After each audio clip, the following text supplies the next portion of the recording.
भगवान गणपति से सभी परिचित हैं।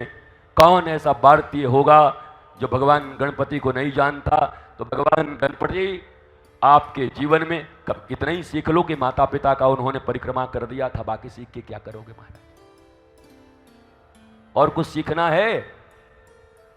और सीखना है जरा तो इधर आओ, प्लास्टिक सर्जरी तुम्हारा भी करवा दें, तुमको भी हाथी का मुंडी पहले लगवाएं हम। माता पिता की परिक्रमा, परिक्रमा का अर्थ भी बड़ा प्यारा होता है। सेंटर में कौन हो, मेरे लव सेंटर कौन हो, मेरे लाइफ सेंटर कौन हो, मेरे जीवन के केंद्र कौन हो, मेरे प्रेम के केंद्र कौन हो, उसी को केंद्र मानकर परिक्रमा करते हैं। केंद्र अगर जीवन में कृष्ण हैं तो मैं व्यासपीठ से दावे के साथ बोलता हूं, अगर परिक्रमा नहीं भी करोगे तो काम बन जाएगा, क्योंकि केंद्र श्री कृष्ण हैं जीवन के। उनको ही लेकर एक एक बात, एक एक कदम मेरे जीवन में उठते हैं। केंद्र होने चाहिए हमारे जीवन के। जब कुछ करने जाएं तो मम्मी पापा याद आए, मेरी माता, मेरे पिता मुझे जीवन में क्या करना चाहिए जिससे उनको जीवन में कोई कष्ट न हो। तो हो गया गणपति पूजा, और क्या, इससे बढ़िया क्या हो सकता।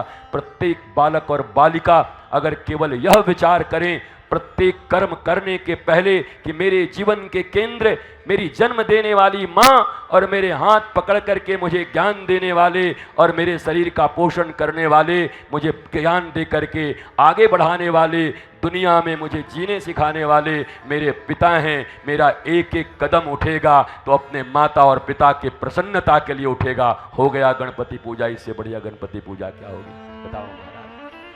ऐसे ही ऋषि पंचमी में उन ऋषियों के जीवन को याद करके, जिन जिन ऋषियों का नाम लिया गया उन ऋषियों का सिर्फ जीवन ही याद कर लो और उनके अनुसार जीवन में जीने की एक प्रज्ञा का बोध उत्पन्न कर लो भीतर में, तो वो ऋषि, अच्छा ऋषि पंचमी है और ऋषि का नाम 7 था, कुछ गड़बड़ तो नहीं है ना?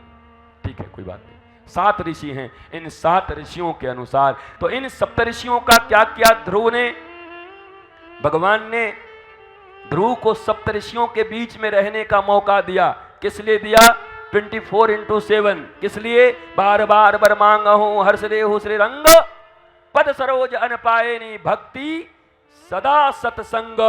तो ऋषियों से जब जब ये क्या नाम है इसका, क्या बोले, ऋषि पंचमी की जब याद आए तब अपने परिवार के साथ बैठ करके आधे घंटे का सत्संग कर लेना। हो गया महाराज ऋषि पंचमी। ऋषि के साथ वही सत्संग ही तो करना है।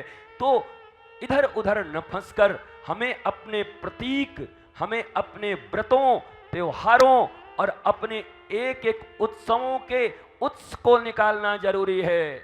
उत्सव के उत्स को ढूंढो, उत्सव के सोर्स को ढूंढो, उत्सव का प्रारंभ कहां से हुआ, किस लिए हुआ और आज के दिन में इसकी उपयोगिता हमारे जीवन में क्या है। तो एक एक उत्सव आपके जीवन के उत्स के लिए, श्रेष्ठता के लिए। उत्स का अर्थ तो होता है सोर्स। सोर्स मतलब स्रोत, द सोर्स ऑफ लाइफ, उसको कहते हैं उत्स। उत्स से बना उत्सव। उत्सव जीवन के सोर्स की तरफ, ब्लिसफुलनेस के स्रोत की तरफ, अपनी आत्मा की तरफ लौटने की क्रिया को ही उत्सव कहते हैं। कोई काटे तो हम आगे बतावें।